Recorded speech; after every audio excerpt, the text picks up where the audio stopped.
the alliance building a software stack of connected services and navigation services for all of those brands to be included in those vehicles.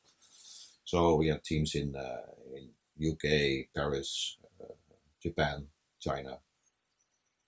Starting from scratch, building a team of about 200 people in the first 6 months.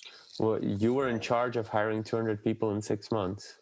Yeah, I'm in charge of having to build that product. How do you start? How do you start? You start with partners. You hire a couple of key persons. You use your own network. You ask some recruiters to help you. You have some companies that you have experiences with where you can hire some people, right? So external people. So you build up with more externals, and gradually over time you start hiring. You change that to you start hiring your core competence that you want to have. So who were the key people that you were hiring? What were you looking out for? Yeah, I think for me, I would say the first three key people always to hire is somebody is an architect, a really senior architect that understands that not only technology but also business scalability, things like that. Then a designer, somebody that really understands consumer value, and a good development engineer. That's the first trio that you need.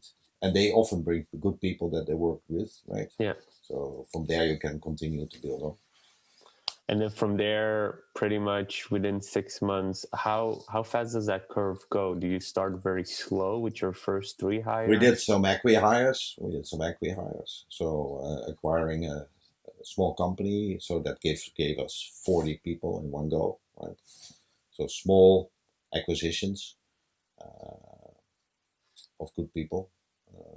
So that helps a lot. So can I ask, like, a small acquisition obviously is relative. How small were the acquisitions if you wanted to buy like a team that you really needed? Yeah, small is everything under 20 million, right? So it can be 1 million, it can be 4 million, it can be depends a bit on the size and the competence, I would say. Interesting. That you can do quickly, right? You can do fairly quickly. There's often one decision maker, the CEO of that company, that you have to deal with. And of course, automotive companies, they do a lot of those acquisitions during a whole year. So the processes are also in place to sort of support that from a governance and a decision point of view. So pretty much, if the value of which is super relevant obviously to start a funding event, if the value of the company is under 20 million, then technically it's like a small acquisition for any big consortium of a company. Yeah, I would say so, yeah.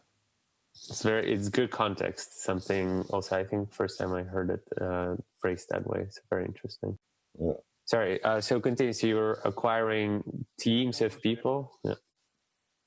Yeah, so we started to build our services. We had our, I think, first MVP about 6 months later. And we continued to work there and build towards the brands. If you like this episode, you can check out our most recent one here. And if you haven't already, make sure you click here to subscribe and see the next one. But if you're interested in more tips and tricks, then make sure to join our Facebook group, where you can find thousands of like-minded people and you get direct access and support to any business question from the entire startup funding event team.